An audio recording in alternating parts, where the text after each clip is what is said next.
Years of renewed war. Both the locals and the international community are concerned.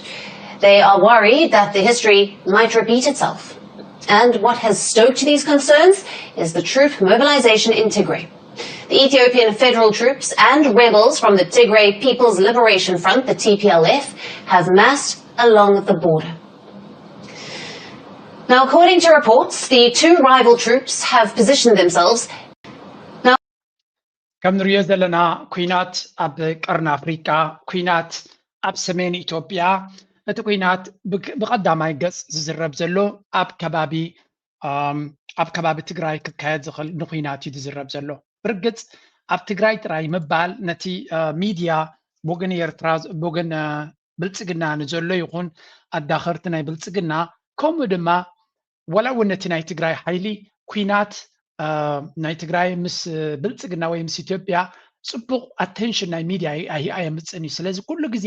ኣብታ ዘረባ ኤርትራ ክትሕውስ ኣለካ because ኤርትራን ኢትዮጵያን ኩያት ይዳለዋ ኣለዋ ዝብል ዘረባ ሓደ ካብቲ ቀንዲ እቲ ማሕበረሰብ ዓለም ዝደልዮ ኢንተርናሽናላይዝድ ዝኾነ ክራይሲስ ስለደስምዕ ነዚ ዝያዳ እዮም ዝብግቦ ስለዚ ኤርትራ ኣብቲ ናይ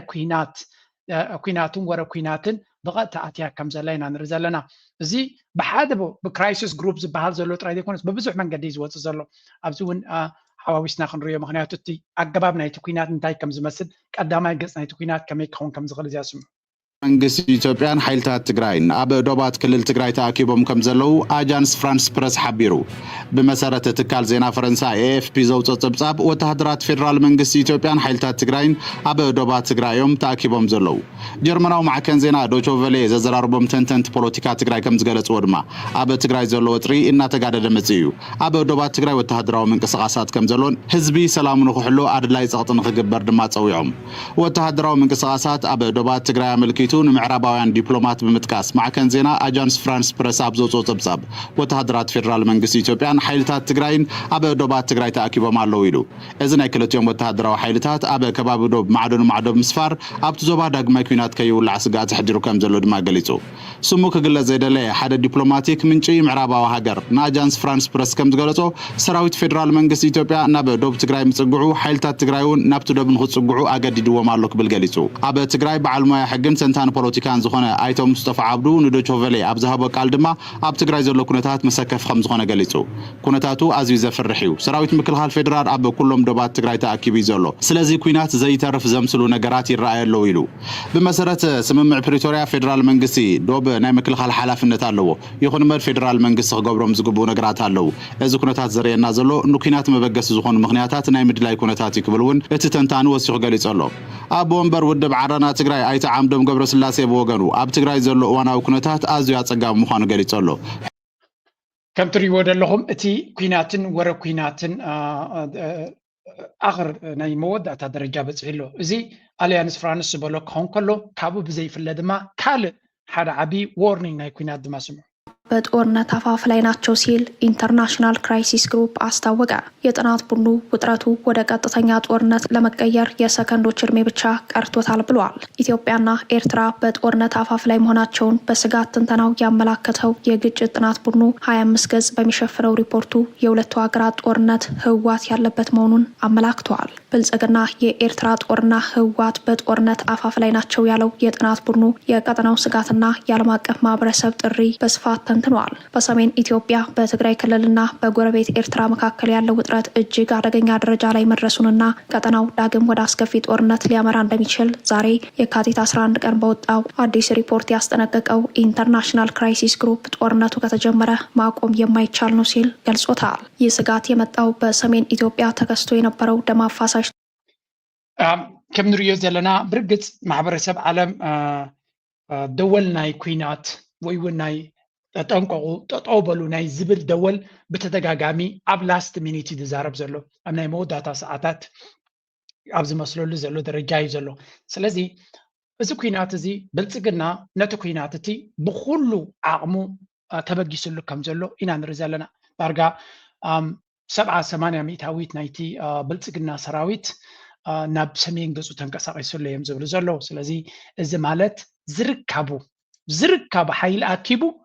ናብ ኩናት ናይ ትግራይ ወይ እውን ኩናት ናይ ትግራይ ዳይ ዝበሃል እምበር هذا كابتن عبيت وتحضر مراحت نايتي ناي بلصقنا جنرال أبوباو تحدث زبحال كم زبولو يلوم أوتي أم زنبرو نني أفتقراي ناي حتصير معالتات كوينات كايديو اتمدب زلو نشط رايقنا يكون نزيا بقلتي حتر زبالة كويناتنا كنقبر مدينة لنا زبالة سمعوا بزي لصقم ناي تقراي طرح صقم يكونن ناي مولو إثيوبيا صقم كم تورودي يخم تحسوا لكم بر صبو نجار يخم تجور زلهم يلو من أيو جون حدا حيلي سلازي بزياتهم كله مكاناجنا أو تقراي خوينات نترفلو عدل عبي ناقرب دما يخيدلو توانا على ما نازي اندحر خوينات زكبر خوينون كن بناتهم دليت بزخان ياخذ مقدي كترف زي فقدن تخوينهم اتي زكبر خوينات بطعم حصير بنشتي واقع زفتح كنقور لنا كم ذا سمعكم معايا اتو كوينات زياتا استراتيجي زبلوا زلو سم اتو كوينات تي أفج الله قينو تي هو حاتيو كبقصوص دل زلو نسو زي بلو تقينو دما حتى زي كم زودا كوينات كنقبر لنا زبل فقرايو هجي تتاكتيك زبلو زلو تي بلصقنا كخطلو زحسبو زلو زبال زلو انتاي كقبر يوم زفتنو زلو يزبال بستخالة من قدي نتو كوينات حتصير نكخون كقبرو ننتاي مالتيو اتي جنرال أبوباو تحدث يلو زلو قلت فيلو نتو تحضر معسكرات ناي استراتيجيكاዊ ቦታታት ናይ ትግራይ ሓኒቆም ክሕዝዎ ይትመደብ እዚ ሓያል ዝኾነ መጥቃዕቲ ገይሮም ወይ እውን እንተኾነ ህወሓት ፈሪዩ ነቲ ኣሎ ዝበሃል استراتيجيካዊ ቦታታት ኣብ ትግራይ ዘሎ ናይ ብልጽግና ሰራዊት ከም ዝኣትወ ንምግባር ይግበር እዚ እንድሕሪ ተዘይተኻይሉ ኩሉ ዓይነት ኣፅዋርን ሓይልን ክንጥቀም ኢና ዝብል ዘሎ እቲ ዕላማ ድማ ንህወሓት ቀልጢፍካ እንድሕሪ ስዒርካ ብዙሕ ካልኩሌሽን እዩ ዘሎ እቲ ሓደ ካልኩሌሽን ኣብኡ ዝበሃል ዘሎ ني قلتيف كانت بلصقنا كسعرو ندعدتي سراويت ناي من يخاطب له ناي هو حد سراويت وي تي دي اف ندعرو كسعرو كيلكا اسامبشنز وي كان قمتات ناتوم يزبلكم نعون تسعيركا اتو ما قدس بوتاتات ناي تግራይ ስለትቋፀር ነቲ ህዝቢ ትግራይ እውን ኣብ ጎንኻ ስለትገብሮ በቲ ሓደ ምርጫ ድየ ገለ ክገብር ብላ ብላ ኢሉ ናይ ስልጣን ዕድሚኡ ከናውሕዩ በቲ ካልእ ድማ ትቀንዲ ዕላማ ሱሰሚታዊ ሰብኣሚታዊ ሰራዊት ናቱ ናብ ክልል ትግራይ ወይ ናብ ትግራይ ዝፀግዖ ዘሎ ንተጋሩ ንምስዓር ጥራይ ኣይኮነ ታይዳ ዝያዳ ናብ ኢትዮጵያ ናብ ኤርትራ ክገብሮ ዝደሊ ወራሪ እዩ እዚ ኩሉ እናገበረ ደኣ ንሰራዊት ንፋኖ كمي جيريو أمينو قديفو زلو نزبل دما እቲ استراتيجي ناتو كم زبلو زلو نسمعيو እቲ بلان ناتو نزي يمثل አንድ የተወሰኑ ሰዎች ሲያወሩ የተሰማ ነው አብይ ሲነግራቸው የተሰማ ነው ነገሯቸው እንደገና ያወጣ ነው ክልሉ የአማራ ክልል ፋኖ ቢቆጣጠረው ለጊዜው እዛ ያለው ሰራዊት አስወጥቼ ሰሜን ነው ወስዳለሁ ቅድሚያ የምሰጠው ሰሜንን ነው ሰሜንን አደቃለሁ ሰሜንን ገጥማለሁ አማራ ሰሜን ማለት ትግራይና ኤርትራ ማለት ነው አማራን ግን ፋኖ ይቆጣጠረው ለጊዜው ተመልሼ እነዛን እንትን አድርጌ ተመልሼ ጠራርጌ አጠፋዋለሁ ነው የሚለው እና ማለት እዚህም እዛም መጣል ስለማይቻል ማለት ነው እና ጦሩን ወደ ሰሜን ነው አስወጣዋለሁ ስለዚህ ከምዛ ንብላ ዘለና ያ ታክቲክ ትበሃል ዘላ ኒ ክልል አምሓራ ቀዳማይ استراتيجي ናቱ ዝነበረ ዝሓለፈ 2 ዓመት ንፋኖ ቅልጥፍ ኢሉ ክሕምሽሽ ክልተ ሰሙን ኢሉ ይኸይዱ ናብ ክልል አምሓራ ትዝክርዎ ኮይንኩም እቶም ማሕበረሰብ ዓለም ክልተ ሰሙን ሃቡኒ ነዚ ፋኖ ዝበሃል ዛንታ ክገብሩ የሽዑ ነቲ ናይ ትግራይ ኩነታት ከወዳድኦ የግን መጀመርያ ነዚ ናይ ፋኖ ክሕምሽሽ ኢሉ ተበጊሱ ካብ ውዕል ፕሪቶሪያ ምስተመልሰ ክልተ ሰሙን ዝሓሰበ 3 ዓመት ቀሪቡሎ 3 ዓመት ምብፅዑ ጥራይ ኣይኮነን ጠቅላላ ሰራዊት ናይ ብልጽግና ንፋኖ ክስዕሮ ይከኣለን ዘይኮነ ፋኖ ፀብለልትነት ናቱ ኣረጋጊጹ ስለዚ ኣብ ከምዚ ኩነታት ኢትዮጵያ ናበይ ገጻ ክትከይድ ትኽእል ንማንም ክውድእ ዘይከኣለ ሕጂ ድማ ናይ ኣፉን ዕርበቱን ናብ ኤርትራ ከይድሎ ስምዕዎም እንታይ ኩነታት ኣብ ኢትዮጵያ ዘሎ ሁሉ ነገር ወደ ጦር ግንባር በሚል ከፍተኛ የሆነ ንቅናቄ እያደረገ ነው እንግዲህ በየቀኑ የምናየው በየቀኑ የሚዘገቡት የምንዘግባቸው ክስተቶች ሁነቶች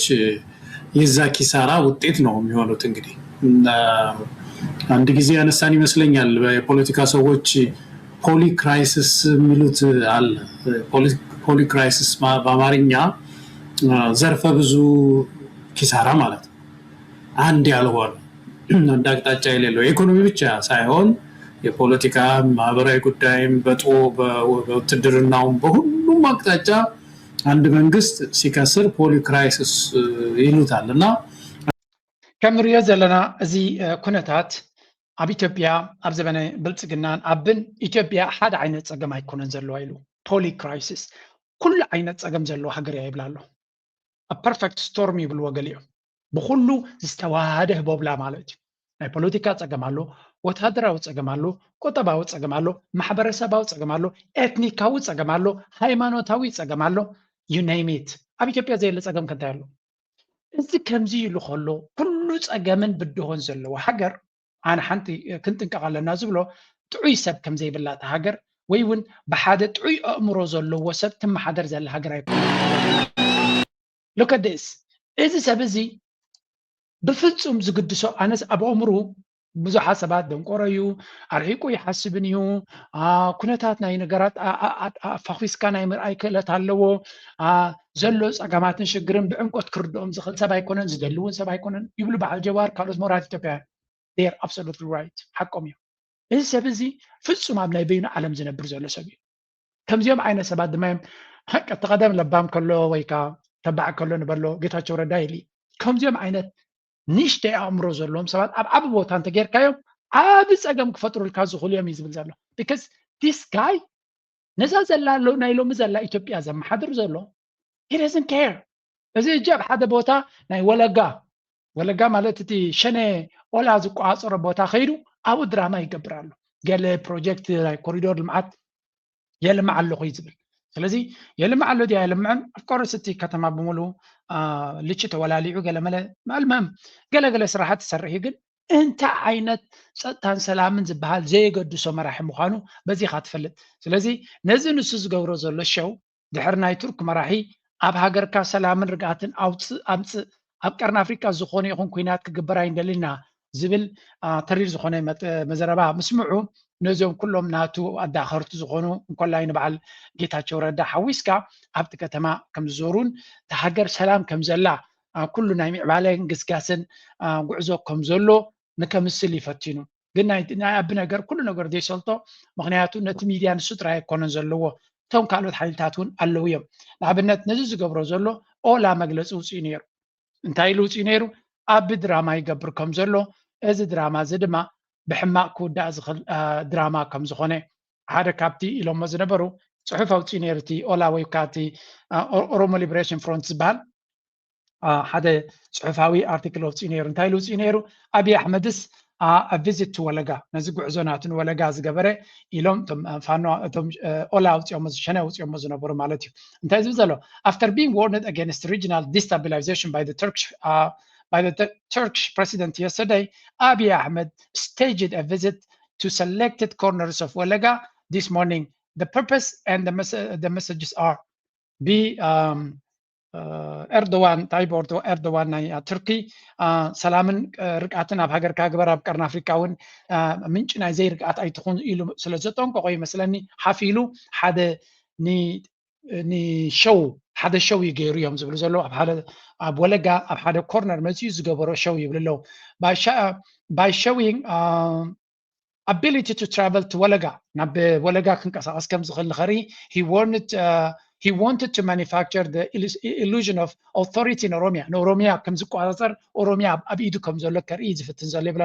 as he has been repeatedly demonstrated secretly arriving by a helicopter into a tightly security endeavors proves nothing he intends. Sometimes بهليكوبتر مخا بحيال تستوادده نحسير ساعات ዝገበር ሸው ገይሩ ከምዚ ተመለሰ ዝነግር ዘሎ even ኣብዚ ቦታ እዚ ከም ድሌቱ ንክገብር ከምዚ ይፍቅዱሉ he thought to pay lip service to peaceful resolution again እንደገና ካለ ድማ ሰላም ከም ዘሎ ናይ ሰላም መንፈስ ክፈጥር ከም ዘልን ዘርኢ ሸው ንክገብር ይፈትኑ ነይሩ again እቶም ኣብቲ ቦታቲ ንሕና ኢና ነዚ ቦታ ዝንቋፀሮ ዝብል እዮም ንብልጽግና ነዚ ሸው ናትካ ነዚ ድራማ ናትካ ሸውሃት የብልናን ዝብልዎ ዘለው ከም ንሪኦ ዘለና በተደጋጋሚ ከምዚ ዓይነት ሸው ዝገብር ሃገር ኣብ ኢዱ ከም ዘላ ንኩሉ ነገር ተቆፃፂሩ ከም ዘሎ ጥራይ ዘይኮነስ ናይ ሰላምን ልምዓትን መደባት ከም ዘለዎ ንኸርኢ ዝገብሮ ዘሎ ሸው እዩ እዮም ዝብሉ ዘለው በት እዚ ሰብ እዚ ናይ ድራማ ሰብ እንድሕሪልኩም ድራማ ዝኽእል ሰብ እዩ ብፍጹም እቲ ሃገር ተንቆልቁላላ ትፈርሳላ ዝብል ድማ ዘገድሶ ከም ዘይኮነ ኢና ንርኢ ዘለና በረድየን ደብደዳይ ኣብኡ ኮይኑ እውን ናይ ሰላምን ናይ ምርድዳእን መንፈስ ወይ እውን ፃውዒት ከም ዝገበራ ብስምዕዎ ወለጋ ጠላቶች ተነስተውብናል ብለዋል። አትበጥብጡን አታደናቅፉን ሲሉም ምልጃም ማስጠንቀቂያም አቅርበዋል። ምክትላቸው አቶ ተመስገን ጥሩነህ ደግሞ ጌታቸውን የለውጡ ትሩፋት ነው፣ አብይን ደግሞ የማይተኛ የማያንቀላፋ እያሉ ሲያቀርቡ ነው የተሰሙት። የብልጽግናው ፕሬዝደንት ቅርብና ነባር ተላላኪዎቻቸውን ይዘው ወደ ወለጋ ቄለምና ምስራቅ እንደዚሁም ምዕራብ ወለጋ አካባቢዎች ተጉዟል። ስልጣናቸውን ሊነጥቁ የተነሱ ጠላቶች መኖራቸውን እያጣቀሱ የሩቅ ጠላት ያሏቸው ደግሞ ከፋፈሉን አባሉን በማለት እየከሰሱ ጦር ከምትሪእዎ ዘለኹም ኣብዚ ቦታ እዚ ኸይዱ እቶም ፀላእቲ ስራሕ ከሊዮምና ንምዕባለ ናይ ተዓዲ ንኸይንገብር ዝዕንቅፉና ዘለዉ ፀላእትና ዘበገስዎ ዝብል ድራማታት ኩሉ ግዜ ዝጥቀም ሓንቲ ነገር ኣላቶ ትሕማቕ ትፀብቕ ተንቀሳቐሳ እዩ ከምኡ ድማ ነቲ ኩሉ ዝገብሮ ምንቅስቃሳት ድማ ብቪድዮ ፊልም ናይ ምግባር ክእለት ኣለዎ። እዚ ሕጂ ሓያል ደረጃ ናይ ፕሮፓጋንዳ እዩ። very very powerful tool of propaganda ይፈልጥ እዚ ድማ አብይ አሕመድ ብመሰረቱ ፖለቲካዊ መጻጻናቱ ናይ ፕሮፓጋንዳ መራሒ ነይሩ። እዚ ኻንታዩ ኣብቲ ኢንሳ ከሎ ብዋኑ ነጊሮምና ነይሮም እዮም ነዚ ንደይ ፈልጥ ዳይ ክፈልጥ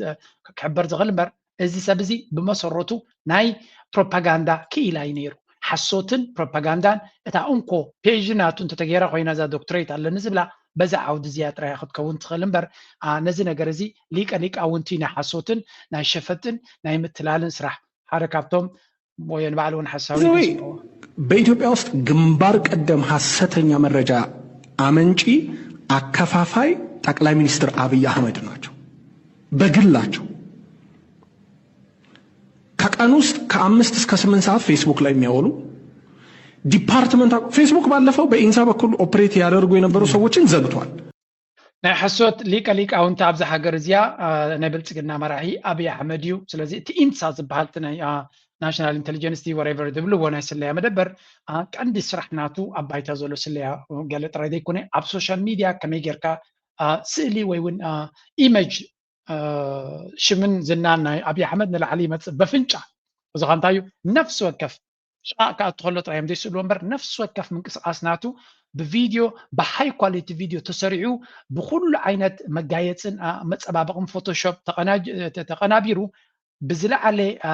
ናይ ሚድያ ፑሽ ድፍኢት ድማ ኣብ ንሰብ ከይፈቶ በፍንጫ ከም ዝርዮ ክገብርዎ ኣለዎም። ስለዚ ኣብ ዝኸዶ ምስ ህዝቢ ውህደት ከም ዘለዎ ኣብ ጉዕዞ ምዕባለ ይሳተፍ ከም ዘሎ ናይ ምዕባለን ናይ ፅቡቕ ህይወትን ኣብነት ከም ዝኾነ ንዘርኢ ነቲ ኢሜጅ ናቱ ንምፍጣር በቃ ናይ ብሓቂ ፉል ታይም ስራሕ ናይቲ ሚድያ እዚ ትሪእዎ ዘለኹም ሸው ንምፍጣር እቲ ህዝቢ ግን ጠቕላላ አሚን look at this guy ነዚ ሰብ እዚ ክትርኢ ከለኻ ከምዚ ዓይነት ንሱ ዝገብሮ ዘሎ ስኢል ኣበይ ኢኻ ትሪኦ መሲልካ ከም በዓል ስዊዘርላንድ ከም በዓል ኔዘርላንድስ ስዊድን ገለ ዝኣመሰሉ እንታይ ማለት እዩ ሰላምሲ ዝሰልችዎም ሃገራት ብሰላም ዝሰልችዎም ሃገራት ዝገብርዎ ነገር እዩ ብብሽክሌታ ምኻድ ድዩ ገለ መለ እዚ ኤክስትሪም ሌቨል ናይ ሰላምን ርግኣትን ምስ ሃለወካ ዝረአ ነገር ኢና ንርኢ ዘለና ሓደ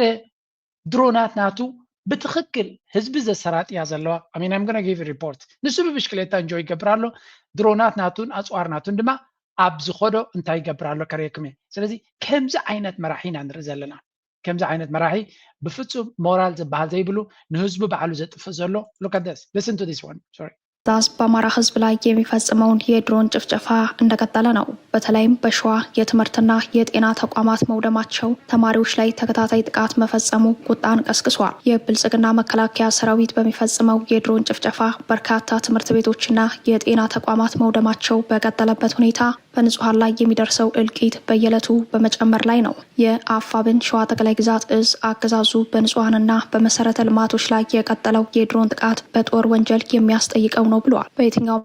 ከም ትሪእዎ ዘለኹም ድሮናት ናይ ብልጽግና ጸላእቲ ኮናን ዝሃርማ ወይ እውን ጸላእቲ ናቶም ክስዕራ ይተራእያን ኩሉ ግዜ ድሮናት ናቱን ቴክኖሎጂ ናቱን ህዝቡ እዩ ዘባድም ሃገሩ እዩ ዘዝዕኑ ስለዚ እዚ ዝትርፉ መራሒ ኣብ ንሱ ብብሽክሌታ ናይ ሰላም ምልክት ክፈጥር ናፈተነ ከሎ ሰራዊቱ ንትግራይ ገጅ ወታደራዊ ምንቅስቃስ ይገብር ከም ዘሎ ዓለም ሙሉእ ድማ ንዓበ ኩናት ኣብ ትፈርሃሉ ዘላ ترجمهم عالم ملو بزعبا بلصقنا كبغسو زخل كوينات اب تግራይ እንታይ ዓይነት ጽልዋ ክፈጥር ክልና ተባሃለ ቀሎ ኣብ ኣምሓራ ድማ ንግሆም ምሸትን ትሕተ ቅርጽ ናይ ተዓዲ ህዝቢ ሲቪላውያን ኣብ ተዓዲ ይሞቱን ይቆስሉን ኣብ ዘለውሉ ግዜ ብፍጹም ስኽፍ ዝብሎ መራሒ ከም ዘይኮነ ከምዚ ዓይነት ስክፍታ ዘይምህላው ናይ ሓደ መራሒ ድማ ሓደ ካብቲ ደሻቀል ንዓለምና ንማሕበረሰብ ዓለም ደሻቀልነት እንተሎ ናይዚ መራሒ እዚ ብፍጹም ብሰብኣውነት ናይ ሰብኣውነት መንፈስ ዘይብሉ ብምዃኑ እቲ ሓደጋ ደረጃ ሓደጋ ናቱ ኣዝዩ ከቢድ እዩ ስለዚ ብናይ ብልጽግና ድሮናት ፍሉይ ግንባር ሴረን ወይ እውን ዕርድፍ ሪሰን ኣይፈልጣን እየን እንዳይዳ ሲቪል ቀቲለን ህዝቢ ጨርጭፈን ወይ እውን ንሱ ንሕና ንሪኦ ዘለና ሰራዊት ናቱ መዓልታዊ ኣብ ዝኸዶ ዝማረኽ ኣብ ዝኸዶ ኢዱ ዝህብ let me give you ሓደ ክልተ ክሳዕ ክንደይ ሰራዊት ናቱ where was that latest ናይ ወታደራዊ ግንባራት ዝብልዎ ዘሎ ድሓን እዚኣ ክበክሞ እቲ ወታደራት ናቱ እንታይ የጋጥሞም ኣሎ ናይ ፋኖ ሪፖርት ዝገበርዎ ከረየክሜ that's why ድማ ድሮናት ናቱ ንህዝቢ ከሰራጥያ ተበጊሰን ዘለዋ ዝብልዎን ዘለው ስለዚ እዚ መራሒ እዚ ኣብ ዓውደ ኩናት ንዝኾነ ይኹን ክስዕር ዘይክእል ኣብ ዝኸዶ ድማ ናይ ክሰዓርን ክዋረድን ተደይኮይኑ ዝኾነ ይኹን ውፅኢት ከምፅእ ዘይከኣለ እዩ that's why ድማ ኩሉ ግዜ ሓያል ዝኾነ ወታደራዊ ቅልጽምናቱ ንህዝብናቱ ንምጭፍጫፍ ኣብ ሲቪላውያን ንምህራም ዝጥቀመሉ ዘሎ እምበር ብፍጹም ለውጢ ከምፅእ ዝኽእል ወታደራዊ ምንቅስቃስ ክገብር ዘይራናዮ አቤላታ ቪዲዮ ካም ፋይንድ ኢት ናው give me a second ጉዳይ እንገባለን በአማራ ክልል ያለው ወቅታዊ ሁኔታ በተመለከተ በእጅ የሚገኙትን መረጃዎች እንድታካፍለን እድሉን እሰጣለሁ መልካም መሳይ እንግዲህ በማዕከላዊ ጎንደር ልክ እንደ ደቡብ ጎንደሩ በርካታ ቦታዎች ላይ ውጊያ እየተደረጉ እንደሚገኙና መነሻውን ከጭልጋ ወረዳ ጫንድባ ከተማ አድርጎ ወደ ጣቁሳ ደልጊ አቅጣጫ ሲጓዝ የነበረ ያገዛዙ ጦር በአብዛኛው መደምሰሱን መረጃዎች ያመላክታሉ የአማራ ፋኖ ብሔራዊ ንቅናቄ ጎንደር ጠቅላይ ግዛት በጌምድር ክፍለ ጦርና ዞብል ጃኖ ክፍለ ጦር ጥምር ኃይል መንገድ ላይ ተቆርጦ የተከበበ የአብይ አህመድ ጦር በከፍተኛ ሁኔታ የተደመሰሰ ሲሆን እታ ጉዳይ አባይታ ክትከውን ከላ ነዚያ ትመስል ሰራዊት ናቱ እንትርፎ ናይ ምምራኽን ኢትካ ማሃብን ምህዳምን ሞትን ካልቁም ነገር ዘይንርየሉ ዘለና ሰራዊት ፈኸራናቱ ግን ካብ መዓልትና መዓልቲ እናዛየደ ይኸይድ ኣሎ ትፋኖ ድማ ሓደ ካብቲ ናይ ፋኖ ስራሕ ኮይኑ ዘሎ ነዚ ሰራዊት እዚ ዕምሩ ንምሕፃር ሞራሉ ንምድኻም ከምኡ ድማ ዳርጋ ሓንቲ ክገብር ዘይክእል ሰራዊት ምዃኑ ንኢትዮጵያ ንብልጽግና ንኢትዮጵያ ንምርግጋጽ ንዓለም ድማ ሰራዊት እዚ ከምፅኦ ዝኽእል ፋይዳ ዘይብሉ ከም ዝኾነ ጽቡቕ ገይሮም እዮም ዘረጋግፁ ዘለው ስለዚ ብልጽግና በዚ ደረጃ ስዕረት መዓልታዊ ሰራዊቱ ክማርኽን ክጭፍጨፍን ዝውዕል ዘሎ ዳርጋቲ እንታይ ክገብር ጀሚሩ ለዮም ዝብሉ ዘለው ብሓቂ እዚ ሰራዊት እዚ ዘሕፍር ሰራዊት እዩ አሏቸውን አርሶ አደሮች እንደዚሁም ማንኛውንም አርሶ አደር ቤት በመግባት የተቀመጡ እህሎችን ያወጡ የሚደፉበት ሴቶችን የሚደፍሩበት በጣም አስነዋሪ ተግባር እየፈጸሙ ያሉበት ሁኔታ ድል ያደረጉ ሳይሆን የተሸነፉን በመምጣታቸው በኪሳራና በተስፋ መቁረጥ የሚያደርጉት እና የሚወስዱት እርምጃ እንደሆነ በግልጽ የሚታወቅ ነው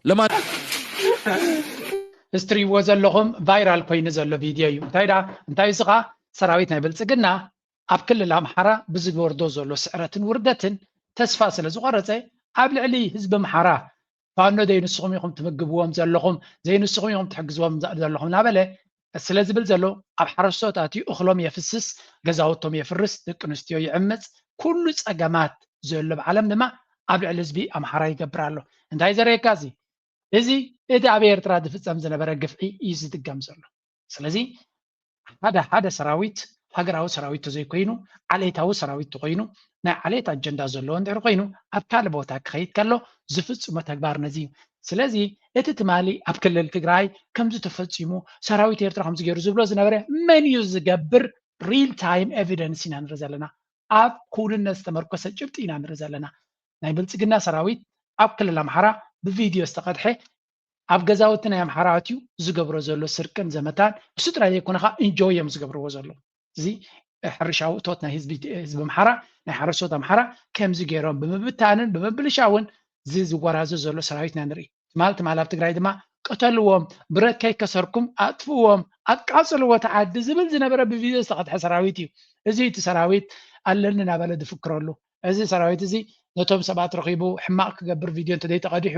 ገይሮም እዮም ተይሎም ከተጠራጠረሉ ኣይተጠራጠረሉ እዛ ቪድዮ እዚኣ ግን unfortunately ወይ ብፅቡቅ ደረጃ ቫይራል ኮይና ኣላ ንስኻትኩም ብግደይኹም ኣሰጋግርዋ ብልፅግና ተግባራቱ እዚዩ ኣብ ልዕሊ መን ኣብ ልዕሊ ህዝቢ ናቱ ምናልባት ህዝቢ ማሕራ ህዝቢ ኮይኑ ዝስምዖ እንተኮይኑ እምበር ዝስምዖ እኳ ይመስለኒ እዚ ድማ ከምዚ ዝገብር ሰራዊት ብቪድዮ ዝተቀድሐ ሰብ ኣኪቡ እንተረሸነ ብድሮናት ገይሩ ህዝቢ እንተሃለቀ ቤት ትምህርታት ተቃፀለ ሕክምናታት ተቃፀለ እንታይ ይገርመካ ምክንያቱ ዲስፕሊን ናቱ ብቪድዮ ክቀዳሕ ከሎ መብዛሕቲ ግዜ ከምዚ ዓይነት ገበናት ኣይቅድሑን እዮም ክትግምቶም ኢኻ ትኽእል እምበር ኣይትረክቦም ኢኻ ለከደስ እዚ ቀፃሊ ዝረአ ዘሎ ፍኸራ ሕማቅ ነገር ሕማቅ ተንኮል ናይ ምግባር ዓቅሚ ኢና ንርኢ ዘለና ስለዚ እዚ እቲ ሰራዊት ናቱ ከምዚኣ ክገብር ፀኒሑ ድማ ግምጥል ኢሉ እንታይ ይኸውን ከምዚኣ ኢሉ ክማረኽካ ትሪኦ እቶም ፋኖስ ክሳዕ ክንደይ ለባማት እዮም ከማ እነዚኦም ሰባት እዚኣቶም ማሪኾም ዝሕዝዎም ዘሎ ኢኻ ትብል ስለምንታይ ንስድራ ቤቶምን ፋኖ ማለት ናይ ዓዲ ወታደር እዩ ከምዚ ካብ ዓሰብ ዓስኪሩ ኣብ ቃሮራ ወይ ናብ መቕፋ ኮፍ ኢሉ ዘሎ ሃገራዊ ሰራዊት ኣይኮነን ፍርድዮም ኣለዎም ከምዚ ኣብ ከባቢ ዓዱ ዓስኪሩ ዘሎ መንእሰይ እዩ ስለዚ ኣብታ ዓዲ ትገብሮ ዘለካ ገበናት ብቐጥታ ዝስምዖን ንዓዱ ንሰቡ ንቤተሰብ ኢኻ ትገብር ዘለካ ክልል ኣምሓራ 30 ሚልዮን 40 ሚልዮን ህዝቢ ዘለዎ ህዝቢ እንድሕር ትብል ኮይንካ 40 ሚልዮን ክኸውን ዝኽእል ስለዚ ኣዝዩ ሰፊሕ መሬት እዩ ኣብ ክልል ቦቱ ዘሎ ንኣብነት ነዚኦም ኣብ ከባቢ ዓዶም ተሃርሞም እንተለካ ፅባሕ ንጎቶም ደቂ ዓዲ እዮም ክማርኹኻ and that is a danger እዞም ሰባት እዚኣቶም ፋኖ ክሳዕ ክንደይ ሞራላዊ ፀብለልትነት ከም ዘለዎም ነዚኦም ናይ ምሩኻት ክብሪ ሂቡ ይሕዞምን ኣብ ዝምልከቱ ኣካላት ይምግቦም ንዖም ክምግብ ፋኖ ተሸጊረ እዩ ዝብል ዘሎ ምክንያቱ ነዚኦም ኣሽሓት ከመይ ገይሩ ክምግቦም ምክንያቱ ምድብ ሰራዊት ኣይኮነን ፋኖ ብሓፈሻ ግን ዘገርም ኩነታት ታሪክ ዝደጋገም ታሪክ ኢና ንርኢ ዘለና እዚ እቲ ብልፅግና ናይ ኣምሓራ ሚድያ ምስ ሰልቸዎም ብዛዕባ ሰራዊት ናይ ብልፅግና ዝብልዎ ዘሎ ይሄ ነው ከዛ የአማራ ሚሊሻ እናመጣዋለን ይሄ ነው እንግዲህ ልዩነቱን አያችሁት እንዴት ሩቅ እንደሆነ እነዚህ አማራ ሚሊሻ ናቸው ቀደም ሲል አያችሁ የኦሮሚያ ሚሊሻ ናቸው በአማራና በኦሮሞ ሚሊሻ መካከል ይሄ አማራ ሚሊሻውን ይዩት ይሄ ኢትዮጵያ ውስጥ 10 ዓመት 20 ዓመት ውጊያ ማስቀጠል ይቻላል ምንም ችግር የለም እዚ ተበዚ ክሳዕ ክንደይ ዓሌታዊ ምዃኑ እዮም ዝነግሩ ዘለው ናይ ኦሮሞ ሚሊሻ ክበሃል ከሎ ረይዎ እዚ ምድብ ወታደራዊ ክዳን ዝተኸደነ ሚሊሻ ኢኹም ትሪኡ ዘለኹም እዚ እቲ ናይ ኦሮሞ ሚሊሻ ኢሎም ዝዛረብሉ ዘለው እዩ ናይ ኣምሓራ ሚሊሻ ኸ ረይዎ ክዳን ከማን የብሉን ብዙሕ ቪድዮ እውን ቀኒለን ቀነ ብረት ጥራይ ማረኪቦሞ ስለዚ ክንምንታይ ንዕቀት ኣብ ልዕሊ ህዝቢ ኣምሓራ ክሳዕ ክንደይ ነቲ ህዝቢ ኣምሓራ ወይ ነዚ ህዝቢ ሰሜን ንኸጥፍእ ኢሉ ዓጢቑ ተበጊሱ ዘሎ መራሒ ምዃኑ እዮም ዝዛረቡ ዘለው ኣምሓራ ኤቭሪ ሪዝን ኣለዎም ዓበ ምክንያት ኣለዎም ነዚ ቃልሲ እዚ ኣትሪሮም ክቃለስዎ ምክንያቱ ነዚኣ እንተዘይገይሮም ኣኺልዎም እዩ እታ ምርጫ ናቶም ከባድ እያ ክትከውን ካልእ ለንቀነ ኣብቲ ናይ ዓለም ናይ ከባቢና ፖለቲካ ካንስቀር በአንድ ጉዳይ ላይ አስምሬ ማለት እፈልጋለሁ። በዚህ ኢትዮጵያ በምትገኝበት አካባቢ የአገራት ሉዓላዊነትና የግዛት አንድነት መከበር አለበት የሚለው አቋማችን ነው። ብዛዕባ እዚኣ ክልቀድመ ምዝራበይ እዚ ናይ ቱርክን ናይ ኤርትራ ናይ መራሒ ናይ ቱርክ ናብ ኢትዮጵያ ዝኸዶ ንዑ ዝምልከት ሪፖርት ክበኩም Now, Addis Ababa and Ankara also signed an MOU on energy cooperation. But what took centre stage was Ethiopia's quest for Red Sea access. After Eritrea gained independence in 1993, Ethiopia lost access to the Red Sea and therefore became a landlocked country. Prime Minister Abiy Ahmed has made it clear that regaining that access is essential. كم تريد وزلهم حتى ناف دق بحرنا إيرترا كم عبي أجندة مزبر مسمانم ناوس أي دبلومات كراهب كله قدام يتا أجنداناتو أجندة ناي عسبية نتا أجندة ناي عسب قرب تقبلنا نتركب كنت هاي تكمل يتكم نريالنا كنت طبعا 10% يعبلو شو 10% يعبلو زبل منتان نتيز قبرو زلو حماق أجندة منا قتيش لو زخونكم كلنا خنربح تقينا أبزي أجندة زي حجزوني ويون دنجاز أنا هيز بعالم نخركب مرحتنا عالم كركب زيت كمان لا زليا مرحنا يتركوجن أبزي قدايزي ولا قاساتهم نتايب له حلف حليفهم رموسات لزخونو مرحنا يتركي قد تعومت أنك أعطانا بإيرترا سديدو خمزلو نإيرترا مس إثيوبيا كوفي لك تزرارب كمزلوان سراويتا كتوت خمزلوان كت أنك أمخانو يمزن أقرزلو تايل قد أنك أنا إيرترا سراويتا بلانا بوش تركي أو وش إثيوبيا كاوت عندما تركني إيرترا أبناء تام علبيا ኣብቲ ቱርክ ተኣምነሉ ነገራት ተኣምን ሃገር እያ ስለዚ there is nothing ናይ ቱርክ መራሒ ንኤርትራ ከጠንቅቐሉን መፈራርህ ነጥብ ክበሉን ዝኽእል ጉዳይ እዚ ጉዳይ እዚ ስምዕዎ 0.2% growth but the continuity of this growth cannot be assured when a country of more than 130 million people is denied access to the sea regardless እዚኣ ታሱ ዝበለያ ኣብቲ ገባሕሪ ምስ ኩሉ ብዙሕ ህዝብናን ቁጠባናን ኣይከውን እዩ We have a port through the Lapset, the Lamu, South Sudan. As Kenya, we have a port through the Lapset, the Lamu, South Sudan corridor. Mr. Speaker, that port should be dedicated to the Ethiopian country of 130 million people. Because that port is going to serve the Ethiopian people the way they want it, and we should give it to them, Mr. Speaker. Lastly, Mr. ወደብ እንድሕር ደሊኻ ድማ እዚ ናይ ኬንያ ኣባል ናይ ፓርላማ እዩ ንኬንያ ኣብ ንኢትዮጵያ ብወደብ ላሙ ከም ድሌቶም ንኽጥቀሙ ንሃቦም እዩ ዝብል ዘሎ ወደብ እንድሕር ደልዩ ኣብይ ኣሕመድ ወደብ ፀገም ኣለኒ ስለ ዝብል ዘሎ ንሕና ብወደብ ላሙ ንኽጥቀም ኣፍ ደገ ንኽፈተሉ ይብል ኣሎ ኦኬ good luck ኣብይ ኣሕመድ ኣፍ ደገ ባሕሪ ዝደሊ ተኮይንካ come and use our port ይብሉ ካለው ኬትካ ኣብኦም ወደብ ተጠቀም ኣብ ኤርትራ መፂኻ ድራማ ኣይትፍጠረልና ኢና ንብል ዘለና ካብዚ ጉዳይ እዚ ውፅእ ከይበልና ናብ ናይ ሱዳን ጉዳይ ንእሽተይ ክንትንቅፍ እሞ ድሕሪኡ ክንሰግር ኢና መጀመርያ ጉዳይ ናይ ሱዳን 2-3 ሪፖርት ክበኩሜ ሓንቲ ሚኒስትሪ ጉዳያት ወፃኢ ናይ ዩኬ ዝበለቶ ስምዑ worker who told me that they had had 3 sisters arrive, all of whom had been raped on the way. The oldest was 13 and the youngest was 8. Now, this is horrific. This is a war on women's bodies that is taking place. And I think that the world has to start listening to the women of Sudan rather than the military men who are perpetuating this conflict. I think we can agree with that. ሚኒስትሪ ጉዳያት ወፃኢ ናይ ዩኬ ያ ደቂ ኣንስትዮ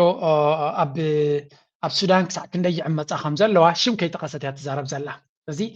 ደቂ 13 ክሳብ 8 ዘለዋ 3 ቆልዑ ከም ዝተዓመፃ ኢና ንርኢ ዘለና መን ይዓሚፅዎን ኣይዛረቡን እዮም ስለምንታይ ንክልትዩ ብማዕረ ክውንጅሉ ንክልትዮም ድማ ብፍላይ በዓል ዩኬ ንኢማራት ብንፁር ካስዋን ክግድዋን ድሌት ስለ ዘይብሎም ከም ትሪእዎ ዘለኹም መንጎ እዮም ዝፃወቱ ዘለዉ እዚኣቶም ድማ እምነቱ ኩናት ደንገፅቲ ኮይኖም ንክልተ ጀነራላት ወይ ብክልተ ሓይልታት ዝግበር ዘሎ ኩናት ብክያት ናይ ደቂ ኣንስትዮ ክንሰምዕ ኣለና ብላብላ እዚ ገይም እዩ ፆታ እዩ ዝንሪኦ ዘለና ነቲ ኩነታት ጠጠው ንከየብሉ ዝገብርዎ ዘለዉ ፆታ ኢና ንርኢ ዘለና And I'm glad you agree with that. But let me put another question to you, because in the era where you were, the sexual violence would have been committed mainly by the RSF and associated militia. Now, they are backed by the United Arab Emirates. Britain still provides weapons to the United Arab Emirates, and some of those small arms have found their way onto the battlefield, which is very disturbing. What is Britain doing to try and pressure the United Arab Emirates to stop supporting the RSF? እዚ ትብልየ ዘለኺ ዓመፅ ኣጋጢሙ ትብልየ ዘለኺ ኣይትጠቕስዮ ንድሓንቲ እቶታ ጋዜጠኛ ንፍዕት እያ እንታይ ትብላላ እቲ ዓመፅ ትዛረብየ ዘለኺ ብኣርኤስኤፍ ኣብ ዝቋፀሮ ዝነበረ ቦታ ዘጋጠመ ስለዚ ብኣርኤስኤፍ የጋጢሙ ስለዚ እቲ ኣርኤስኤፍ ዝብል ሽም ብምጥቃማ ናይ ብሓቂ ክብር ኣለና ኣብ ልዕሊኡ ድማ ኣርኤስኤፍ ድማ ኢማራት እያ ትሕግዛ ዘላ ናይ ብሪጣንያ ኣፅዋር ድማ ብኢማራት ዲብ ገለ ገይሩ ኣብቶም ኣብ ኢንዚዮም ዳዕመ ሰሪዕ ይበፅሕ ከም ዘሎ ንፈልጥ ኢና እንታይ ዓይነት እገዳ ወይ ስጉምቲ ክትወዙ ትፍትኑ ኣለኹም ትብለላ So there's 2 different issues there. So let me just briefly deal with the issues around arms flows and the UK controls, because we have very substantial controls. We ensure, in fact, when there were any allegations made, I insisted that all the licenses were reviewed. It provides weapons to the United Arab Emirates. Arms flows and the ብሓፈሻ ነቲ ኣፅዋር ክንቋፀሮ ንፍትን ኢና እዮም ዝብሉ ዘለዉ ዩኬ ግን ካብቲ ኩነታት ፅባሕ ንግሆ ታሪክ እንተተቐይሩ ንሳቶም ካብ ክድሕኑ ይኮኑን ካልእ Warfare kills thousands as both sides race for advanced technology. The war in Sudan between the army and the rapid support forces has killed thousands, with drones causing major damage to cities and infrastructure. Both sides are using new drone technology, including Chinese CH-95 and F. ከም ትሪእዎ ዘለኹም ድሮናት ኣብ ሱዳን ብዙሕ ዕንወት ይፈጥራ ከም ዘለዋን ብክልቲኡ ወገን ዝጥቀምሉ ዘለዉ ድሮናት ብፍላይ ድማ እቲ ብዳዕመ ሰሪዕ ብድሮናት ተሰነየ ኩናት ጥራይ ስለ ዘካይድ ዘሎ ኣብ ልዕሊ ሲቪል ብዙሕ ሓደጋ ይፈጥር ከም ዘሎ እዮም ዝነግሩ ብሓፈሻ እቲ ኩነታት ካብ ግዜ ናብ ግዜ እናተበላሸወ ይኸይድ ከም ዘለዎን ኣብ ልዕሊ ሲቪላውያን ዝበፅሕ ዘሎ ስቃይ ድማ መወዳእታ የብሉ ናብ ሱዳን ዘላቶ ኩነታት ንፀላኢኻ ኢኻ ትምነየሉ ሕጂ ምስ ገራብቲ ናይ ከባቢና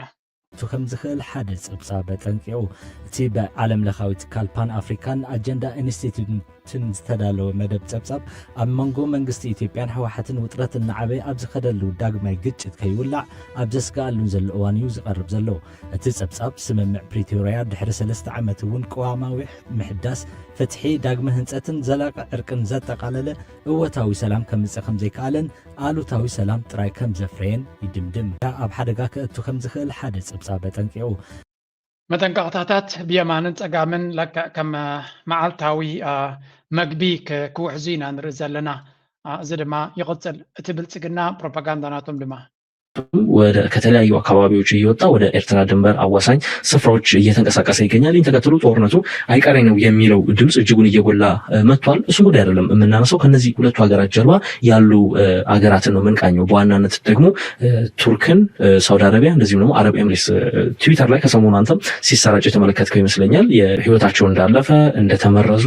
የሚገልጹ መረጃዎች እየተሰራጩ ነው። ኦፊሻሊ ምንም የተባለ ነገር ባይኖርም ግን በርካታ በተለይ የቱርክ ሚዲያዎች ሳይመረዙ እንዳልቀረ ኤርዶጋን ጋር ያደርጉት የነበረው ጉዞም የተሰረዘው በዚህ ምክንያት እንደሆነ እየተናገሩ ይገኛሉ። ከቅርብ ጊዜያት ወዲህ ሳውዲና ዩኤኢ የገቡበት ውጥረት አለ ከዚህ ከየመን ከሶማሊያ ጋር ተያይዞ ያን ተከትሎ እንግዲህ የሞቀ እና የጋለ ፍጥጫ ውስጥ ይገኛሉ። እነዚህ ሀገራት ደግሞ ከኢትዮ ኤርትራ ጀርባ መሰለፋቸው መቸም ከም ትሪእዎ ዘለኹም ኣብቲ ከባቢ ዝግበር ዘሎ ኢትዮጵያ ገጅፍ ዝኾነ ሰራዊት ተንቀሳቒሳ ከም ዘላ ካብ 75-80% ናይቲ ሰራዊት ንሰሜን ተንቀሳቒሱ ከም ዘሎ ከምኡ ድማ ኣፅዋራት ናቱ ስለዚ ኣብዚ ኩናት እዚ ብልጽግና እንተተሳዒሩ እዚ ሕጂ ዝግበር ዘሎ ኩናት ትግራይ ብዙሓት ሰባት ከም ዝብልዎ ዘሎ ትግራይ ናይ ሃገር ናይ ምዃን ሕልሚ እንተለዎ ኮይኑ this is going to be the moment ምክንያቱ ብዙሕ ወታደራዊ ሎጂስቲክስ ንሰሜን ገፁ ይኸይድ ከም ዘሎ እዮም ዝነግሩ ዘለዉ ናይ ብሓቂ ናይ ኩናት ባህጊ ዘለዎም እዮም እዚ ሕጂ ትሪእዎ ዘለኹም መዓት ኪሎሜተራት ኣፅዋር ዝፀዓና መኻይን ሓሶት እዩ ኤኣይ ጀነሬትድ እዩ ውዑዳት መኻይን እየን ነይረን ብኤኣይ ገይሮም እዮም ኣናዊሖሞ ናይ ብሓቂ እዮም ኩናት ዝደልዩ ዘለዉ ብፍላይ ናይ ብልጽግና ሓደ ኣካውንት ኣሎ ከርእየኩም ናይ ደልኒ በቃ ናይ ደም ተህዋኽ ኣለዎ ደም ክርእሲ ብጣዕሚ ተሃንዲዱ ደሎ ግን ንኩናት ክሳዕ ክንዲ ዝምላይ ናይ ጥዕና ከም ዘይኮነ ንፈልጥ ኢና ምክንያቱ እቲ ሰራዊት ናቶም ኣብ ዝኸድዎ ዝኾነ ዘሎ ንርኢ ኣለና ስለዚ ብሓፈሻ እንታይ እዩ ዝብል ዘሎ ኩናት እዚ ዋላ እኳ ገጅፍ ወታደራዊ ሓይሊ እትዮም እንተለዉ ኣብዚ ኩናት እዚ ኤርትራን ኢትዮጵያን ጥራይ ኮናን ክዋጋ ዝኽእላ ስምዕዎ ተብሏል። ሲያናግሯቸው መታመማቸውን ገልጸው ፖስትፖን እንዳደረጉ ተናግረዋል። እንዳስተላለፉ ወደ ዩኤኢ የሚያደርጉትን ጉዞ ተመርዘዋል አልተመረዙም ወይ ናቹራሊ ስትሮክ የሚሉ አሉ። አንዳንዶቹ የአንጎል ደም መፍሰስ የሚሉ አሉ። ብዙ አይነት ነው እንግዲህ ብዙ ቦታ ዲክታተርሺፕ ያለበት ቦታ ሀገር ወይ አንድ ሰው ሙሉውን የሚቆጣጠር ወይ ደግሞ ኦቶሪቴሪያን የሆነ ልንለው እንችላለን። በሌላ መልኩ ደግሞ ያለበት ሀገር በአንድ የቆመ ሀገር ነገስታት በተለይ በነገስታት ዘመን ያለ ጋሪ ነው ብለዋል። ግን ይሁን አይሆንም አናቅም። ረጅም ወራት ተደብቆ ነበር። 6 ዓመት አካባቢ ሰው ነው ያንጎራጎረ የመንዝ ገበሬ ያው መንግስት ያለባ ከም ትሪእዎ ዘለኹም ናይቲ ኣጋጢሙ ዘሎ ቁርብትለይ ሓዘን ተሰሚዕዎም ዘሎ መስለኒ ብልጽግና ኣሚን መሐመድ ቢን ዛይድ ኣሎ ድየለን ትሕቶ ካልእ ንሱ እዮም ዝዛረቡ ዘለዉ ብዙሕ ስፔኩሌቲቭ ዝኾነ ዜናታት ይወፁ ስለ ዘሎ ናሕታቶም ግን ዓብይ ሽግር ክፈጥረሎም ዝኽእል እዩ። ስለዚ ኤርትራ ኣብ ፅቡቅ ዝኾነ ኣሰላልፋ ስለ ዘላ ብልጽግና ወራር ከካይድ ተኮይኑ ፍሉይ ሓገዝ ክረክብ ክኽእል ኣሎ። እዚ ዘይ ርግኣት ኣብ ስዑድያ ኣብ ኢማራት ዝረአ ዘሎ ወይ እውን እዚ ፖለቲካዊ ቅልውላው እዚ ናይ ኣሎ ድየለን እንታይ ኮይኑ ፀቕጢ ዝመፅኦ ዘሎ እዚታት ነቲ ብልጽግና ዝብገሰሉ ዘሎ ዕላማ ይኹን መንገዲ ሓጋዚ ክኸውን ኣይክእልን እዩ። ካልኣይ ድማ ኣብዚ ኩነታት ብልጽግና ኣብ ወታደራዊ ምንቅስቃስ ኣብ ዝገብረሉ ዘሎ ዝበሃለሉ ዘሎ እቲ ኩናት እቲ እንተደይ ተኻይዱ ብልጽግና ናብቲ ኩናት እቲ ክኣቱ ተዘይክኢሉ እንታይ ክኸውን ማለት እዚ ኩሉ ናብ ኤርትራ ክወርር ምዃኑ ተበጊስዎ ዘሎ መንገዲ ክንርኢ ፀኒሕና ማለት ንኤርትራ ክወርር ባሕሪ ናይ ኤርትራ ንምሓዝ ዘለዎም ሕልሚ ብተደጋጋሚ ገሊፆምልና እዮም። ምስጢር የብሉ ወላ ዝሕባእ የብሉ ናብዚ ጉዳይ እዚ ናብ ባሕርናትና ዘለዎም ሕልምን ባህግን ነጊሮምና ኣለዉ። እንድሕሪ ከምዚ ክብል ፀኒሑ ኣጋጣሚ ኣቢ መደቡ ክቕይር ደልዩ ኩናት ክገብር እንተዘይደልዩ what is gonna happen? ኤርትራ ስቕ ኢላ ድያ ክትገድፎ ነቲ ፕላን ናቱ ኣበጊስዎ ዘሎ ስለ ደይ ሰለጦ ንክምለስ ክሳብ ከም ብሓድሽ ካልእ ዝረክብ ድያ ዕድል ክትቦ ወይስ ነዛ ሕጂ ተፈጢራ ዘላ ኩነታት ተጠቒሞም ነዚ ሰብ እዚ ሓንሳብን ሓዋሩን ነዚ ዘሎ ስቅዓት ንሱ ክፈጥሮ ዝኽእል በንቁሮም ከአሊቦዮም ዝሕሰብ ዘሎ I don't know ግን እዚ ሰብ እዚ ክንምንታይ ናይ ኤርትራ ሓደጋ ከም ዝኾነ ማንም ኤርትራዊ ተረዲኡ ወላ ኣብዚ ዋን እዚ ስለዚ ኣብ ከምዚ ኩነታት ናይ ኩናትን ወረብ ኩናትን ኣብ ዝገብረሉ ዘሎ ስኢልካ ምርኣዩ መቸም ልባም ኩነታት ክኾን ኣይክእልኒ ምክንያቱ ንሱ ሕልሙን ባህግናቱን ነጊሩሎ መንገድናቱ ድማ ሓቢሩሎ ብተዘዋዋሪ ዘይኮነስ ብቐጥታ እውን ክዛረቡና ንሰማዕ ኣለና ምናልባት ንዓታቶም ስጋት ፈጢሩሎም ዘሎ እቲ ወታደራዊ ኣቃውማ ናቶም እዩ ኣብ ትግራይ ግን ካባና ንላዕሊ እዚ ሞመንት እዚ ንተጋሩ ከገድስ ዝኽእል ኣብዚ ተጋሩ ሸር ትገብርዎ ዘሎ እስማማሽ ልሂድ ካልሽኝማ በቃ በለሽ ከተነሳሽማ ይሁን እንጂ ሌላ ምን እላለሁ ሕጂ ኣብዚ እንታይና ክንርኢ ደሊና ዘለና መሲልኩም ተጋሩ እንታይ ክገብሩ ይኽእሉ ኦኬ ኣብዚ ናይ ኤርትራ ንርኢ ፀኒና ሕጂ ንትግራይ ንምኽባብ ተበጊሱሎ ብልፅግና ይበሃል ኣሎ ተጋሩ ግን ቅድሚ ሕጂ ኣብዚ ጉዳይ እዚ ሃገር ከም ሃገር ክንፀሉ እዚ ኣርቲክል 39 ትብል ሕቶ ዘረባ ነይራቶም ስለዚ እዚ ሕጂ ተፈጢሩ ዘሎ ኩነታት እንድሕሪ ከምቲ ንሳቶም ንዓታቶም ከጥፍዎም ዝሓስብዎ ዘለው እንተደይ ኮይኑ እቲ ኩነታት ማለት እዩ if they don't succeed ተደይ ተዓዊቶምሉ ንትግራይ ዓፂኻ ንምቕታላ ዝሕለም ዘሎ ብብልፅግና እንተደይ ሰሊጡ then ተጋሩ እንታይ ክገብሩ ይኽእሉ ነዚ መድረክ እዚ ተጠቂሞም እቲ ናይ ሃገር ምዃን ሕልምናቶም ከተግብርዎ ዶ ይኽእሉ ካብ ኤርትራን ላዕሊ እዚ መድረክ እዚ ንዓታቶም ዝያዳ ከገድስ ዝኽእል because ተጋሩ በብዙሕ መንገዲ ነዚ ሞመንት እዚ ክጥቀምሉ ዶ ይኽእሉ ኮኑ ዝብል ዘረባ ንርኢ ኣለና ቅድሚ ሕጂ ክትንፀል ትኽእል እያ ዝዓዲ ዝብል ዘረባ ነይሩ ኢትዮጵያ ክትፈርስ ዘሎ ተኽእሎ እናዓበየ ይኸይድ ከም ዘሎን ብፍላይ እቲ ኣብ ኣርሚ ሰብዓ ዝበሃል ዘሎ ኣብ ሱዳን ዘሎ ሰራዊት ናይ ትግራይ ነዚ ኩነታት እዚ ነታ ሃገር ናይ ምዃን ሕልምናቶም ዝያዳ ሳቶም ዝደፍእሉ ይመስል ኣብቲ ውሽጢ ትግራይ ኣይኮነን ሃገር ክኾኑ ብሓደ ጠጠው ንኸይብሉ በዓል እዚኣቶም ዝኣመሰሉ ነቲ ኩነታት ሓዋውስዮም ዝፍትኑ ዘሎ ጻድቃንን ናቱ ጭፍራን ብዝሰፍሐ መልክዕ ዝሰርሕዎ ዘለው ትግራይ ኣብ ሓደ ሰሚራ ንሓደ ዕላማ ንኸይትንቀሳቐስ እዩ ተጋሩ እንታይ ይገብሩ ናበይ ይኸዱ ንዖም ዝምልከት ኮይኑ እቲ ጉዳይ ግን ወላቶም ንብልፅግና ግን ወላቶም ቀንዲ ፀላእቲ ኤርትራ ዝኾኑ እዮም አንጻር ደው ኢሎም ዘለው ደግሞ አደገኛ ድምፆች አሉ አደገኛ አዚፍ የብልጽግናን ኃይል የሰላም ኃይል ሁሉንም ነገር ከሱ የሚጠበቅበትን ያደረገ አስመስሎ የማቅረብ በጣም አሳፋሪ ነገር እመለከታለሁ ጻድቃን ጀነራል ጻድቃንና አቶ አሰፋ አብርሃ የተናገሯቸውን ነገሮች ተመልክቻለሁ የአብይ አህመድ አገዛዝ ተፈናቃዮቹን ለመመለስ እንቅፋት ሆኖ አያውቅም አይነት አስተያየት ሲነገር ስታይ ወል ስለማ ህዝብ ነው እየተናገርክ ያለው ስለ የትኛው ህዝብ ስቃይ ነው እየተናገርክ ያለው ስለ የትኛው ኃይል ነው እየተናገርክ ያለው ስለማናውቀው ብልጽግና ነው ባለፉት 3 ዓመታት በዝግታ ከዛ በፊት ባሉት እንታይ ዝብል ዘሎ ኣብዚ ተሪኹሞም እቶም ጻድቃንን ጉጅሉን ኣብ ምስ ብልጽግና ኮይኖም ዝኸድዎ ዘለው ናይ ብሓቂ ዝሕፍር እዩ ዝብል ዘሎ ዝሕፍር ዝብል ቃል ከማን ውሑድ ይንዖም ምክንያቱ ነቶም ተመዛቢሎም ዘለው ንምምላስ ፌደራል መንግስቲ ፀገም ኮይኑ ኣይፈልጥን እዩ ኣብ ዝኾነ ግዜ ክምለሱ ይኽእሉ እዮም እቲ ፌደራል መንግስቲ ግን ነቲ ምዕራብ ትግራይ ናብ ትግራይ ክመልሶ ድሌት የብሉ ነቶም ህዝቢ ግን ኣብኡ ተመሊሶም ኣካል ናይ ኣምሓራ ኮይኖም እቲ ክልል ኣካል ናይ ኣምሓራ እውን ኣይኮነን ብኣፍዩ ከም ዝብሎ ዘሎ እምበር ብልፅግና ባዕሉ ሒዝዎ ዘሎ ስለዚ ነቲ መሬት ቁፅፅር ናቱ ናይ ብልፅግና ናይ ኦሮሞን ክገብሮ ነቶም ህዝቢ ግን ነቶም ተፈናቀልቲ ክመልሶም እየ ብምባል ንዓታቶም ንፖለቲካዊ ኣጀንዳ ክጥቀመሉ ዝፍትን ዘሎ ዓብይ ገይም ናቱ እንታይ እዩ እቶም ተመዛቢሎም ዘለው ይመለሱ ኣቦቶም ይመለሱ እቲ መሬት ግን ኣብ ትግራይ ይመለሱን እዩ ዝብሎም ዘሎ ስለዚ ተጋሩ ተዓዶም ሕጂ እውን መሊሳ እናደቀቀት ክትከይድ እያ ነታ ኣብይ ኣሕመድ ከነጥቅኻ ኢና ዝዓዲ ኢሉ ዝፈከረሎም በተግባር ይፍፅማ ምህላው ድማ ነቶም ተጋሩ ዘይወሓጠሎም ጉዳይ እዩ እቲ ዝኸፈ ክፋል ነቶም ተጋሩ ኣብ ልዕሊ ኣብታ ቆስሊ ጨው ወይ እውን ገለ ነገር ከም ትውስኸላ ዘለካ ድማ ነቲ ዝግበር ዘሎ ዘሳልጡ ደቂ ዓዶም ብምዃኖም እዩ ብምሕዳር ኩሉ ከምዚ ትሪእዎ ዘለኹም ኣዳራሽ ምፍቃድ ጥራሕ ዘይኮነስ ወፃኢ እውን ክኢሎም ተኣኼባ ክነካይድ እሞ ድማ ከምቲ ሓንቲ ሓፍቴ ትገልፆ ነይራ ኣብ ብጣዕሚ ተፃበበ ናይ ሴኪሪቲ ኩነታት ኣብ ዘለሉ ከም ፍሉይ ፕሮግራም ሪኦም ክትገብርዎ ትኽእሉ ኢኹም ኢሎም ስለ ዝፈቐዱልና ከመስገን ይደሊ ሰላም ከመይ ዝመፅእ ክንብል ከለና እቲ ሓደ ዓብዪ ጉዳይ ውግእ ክገብርሉ ዝኽእሉ ኩነታት ንሕድጎም እዩ ውግእ ክገብርሉ ዝኽእሉ ኩነታት ንሕድጎም ይረኣይ ድማ ኣሎ ሓደ ሓዊ ይገልፆ ነይሩ ናይ ቲዲኤፍ ተጋደልቲ ሰላማዊ ሰልፊ ገይሮም ህዝቢ እውን ብሽሓት أنا خمس فلتو بشحات ناقدف هو يوصلوا أمين كان مقدال ناي قال تجراي مللي زنبرس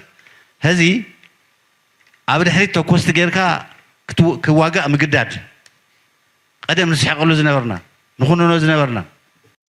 كم تري وزن لهم نت مورال ناي تجراي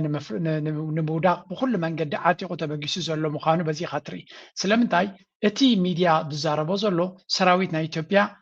جف عقبناتو ناب تجراي انكساقيسو نت سراويت ناي تجراي كبيب حيزولو ويمزبل زلو امين اذا كان تاي زبل زلو وقبتهم هو حد كجمر كم زخونه يزنقر زلو اتم هو حد اب عدومن اب كابيهم كفيلو مالو اتي بلصقنا يناباتهم دمص زلو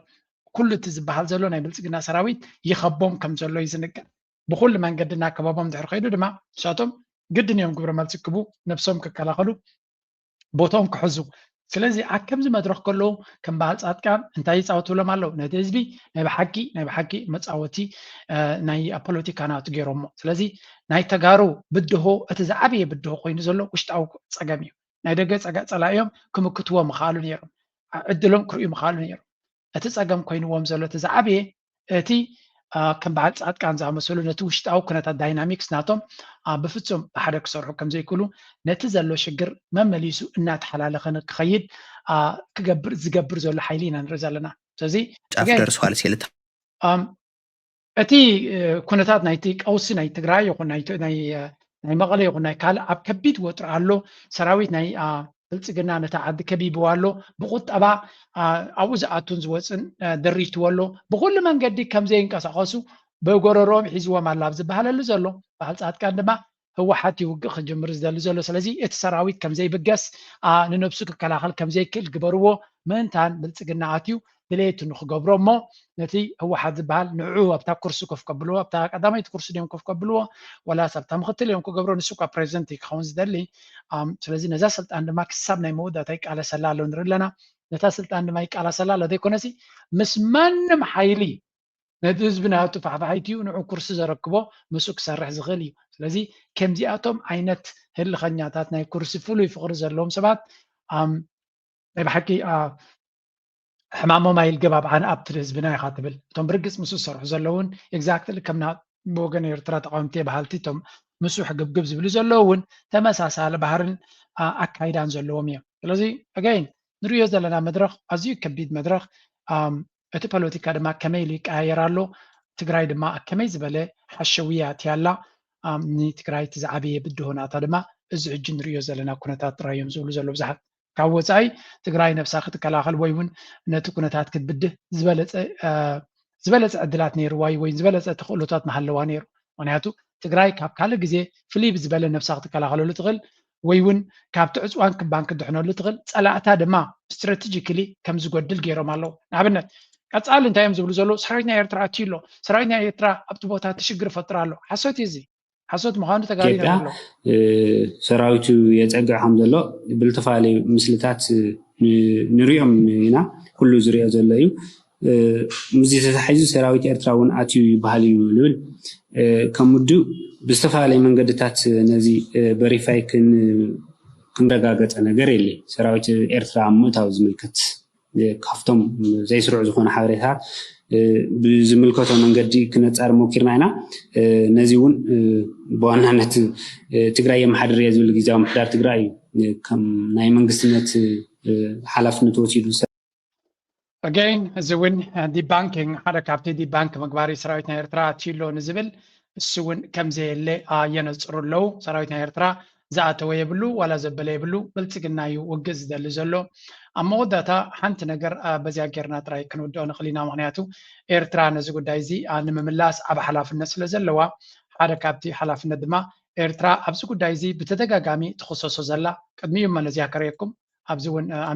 Senior official meets Ethiopia's foreign minister to bolster bilateral cooperation. A senior official from the United States Department of State has met with Ethiopia's foreign minister, Gideon Timotheos, to discuss strengthening bilateral relations. According to the U.S. Embassy in Addis Ababa,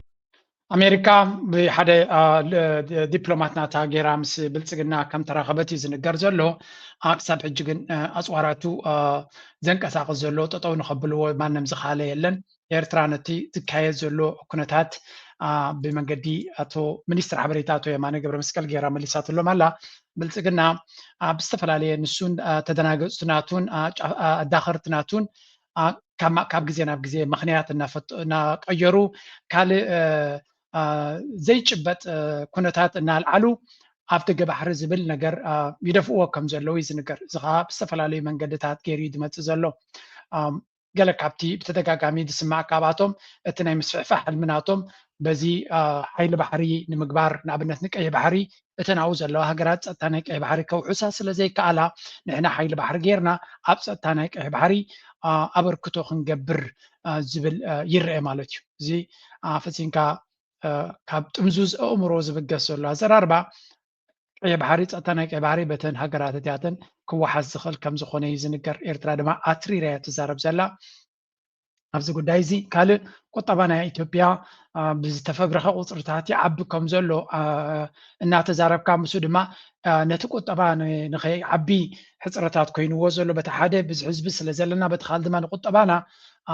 ጎረርኡ ሓኒቑ ሒዝዎ ዘሎ ኣብ ደገ ባሕሪ ልኡላዊ ኣብ ደገ ባሕሪ ዘይምርካብ እዩ ዝብል ከዓ ካልእ ዓይነት ኣጀንዳ ነቲ ዘሎ ዕላማ ናይ ምስፍሕፋሕ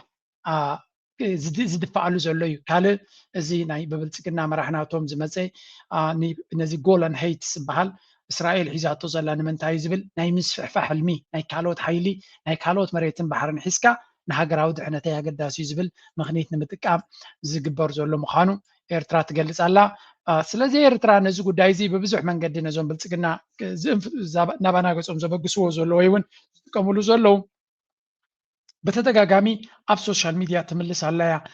ምናልባት እቲ ምምላስ ናታ ፅቡቅ እናኾነ ከሎ ስለምንታይ ናብቶም ዝምልከቶም ደብዳቤ ዘይትፅሕፍ ስቲል ክርዳኣና ይክእልኒ ዘሎ ከምቲ መብዛሕትኡ ሰብ ዝግምቶ እንታይ እሞ ተፃሓፈተሎ እንታይ ፋይዳ የምፅእ ዝብል ዘረባ ኢኻ ትርኢ ግን ግቡእካ ምግባር ፅቡቅ ኣይምኾነን ዝብል ከዓ ገለገለ ኤርትራውያን ሓስቦ እዩ ምክንያቱ ኣብዚ ሶሻል ሚድያ ትምልስ ምህላዋ ደስ እዩ ዝብለና ኣነ ይግብኦም እዩ ክትምልሰሎም ኣለካ ስቕታ ኣብዚ ዘበነ ናይ ሶሻል ሚድያን ኣብዚ ዘበነ ናይ ኣርቲፊሻል ኢንቴሊጀንስን ስቕታ ኣወልስዕድ ተደጋጋሚ ገሊፅዎ ኣለኹም አንተ ሰሚዕኩሞ ሓንቲ ዘይምግባር ወይ ሓንቲ ዘይምፅሓፍ ማለት በዓልካ ንስዕረትካ ምቅልጣፍ እዩ ኣብ ዓውደ ኩናት ዘይኮነ ኣብቲ ናይ ሚድያ ኩናት ኣብቲ ናይ ቴክኖሎጂካዊ ኩናት ናይ ስነ ኣእምሮ ኣብ ብብረት ክትፅዕሎን ፀላኢ ኦምሩ ክትበሕቶ ኦምሩ ክትቋፀሮ መኻልቲ ዝበለፀ ስለዝኾነ ኣብዚ ከምዚ ዓይነት ዓለም ዘይምፅሓፍን ዘይምግላፅን በዓልካ ስዕረትካ ምቕባልን ነቲ ሓሶት ናቶም ከም ሓቂ ኮይኑ ኣብ ዓለም ንኽዘውር መፍቃድ እዩ ስለዚ ኣብ ሶሻል ሚድያ ዝምልስዎ ፅቡቅ እዩ ግን ናብቶም ዝምልከቶም ኣካላት ከ ብተደጋጋሚ ነዚ ጭብጢ ብጭብጢ ዝምግትዎ ዘለው ከምኣ ጌርካ ናብኦም ምስዳድከ ኣይመሓገዞን ዶ ዝብል ርእቶ ድማ ኣለና መቸም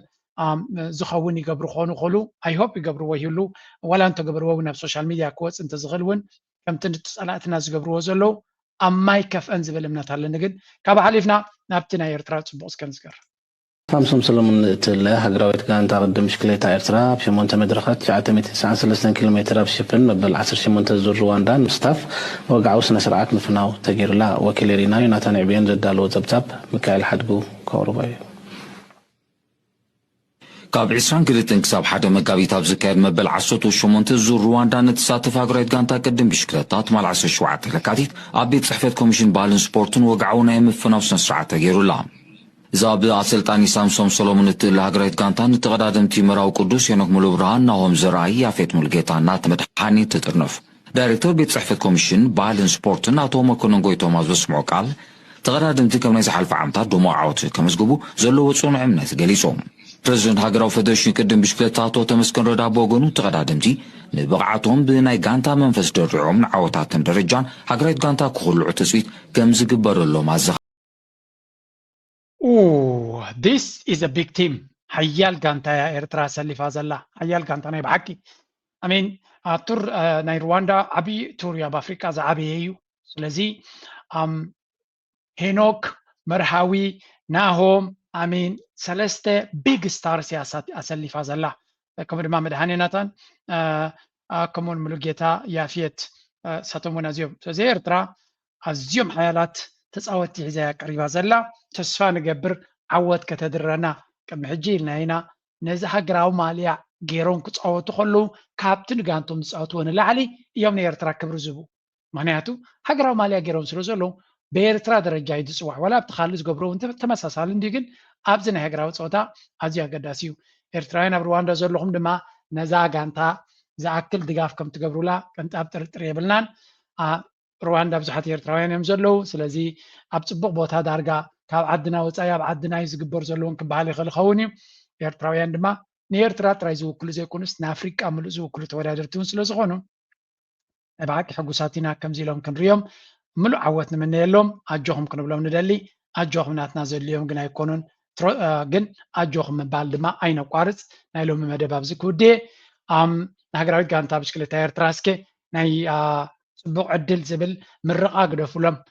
ሓደ ሓደ ግዜ ምርቃን ፀሎትን ሓጋዝ ስለ ዝኾነ እናበልኩ ናይ ሎም ኣርእስቲ ኣብዚ ክውድየ ምዛ ጥዕምቲ ደርፎ ገፀኩም يانا درقا ملحاس كنتم حفيرون طلعتك بمدح يتازم وارد تقنا وندو سبت زينك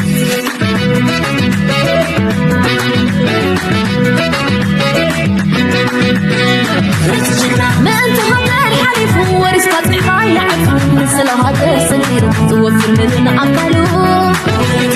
سبا منفسو وبخط ورسو وكان أهو من نقلو عمكو تربع مامو تقولون تحلو يفري مفتش عطو حتى الرحمن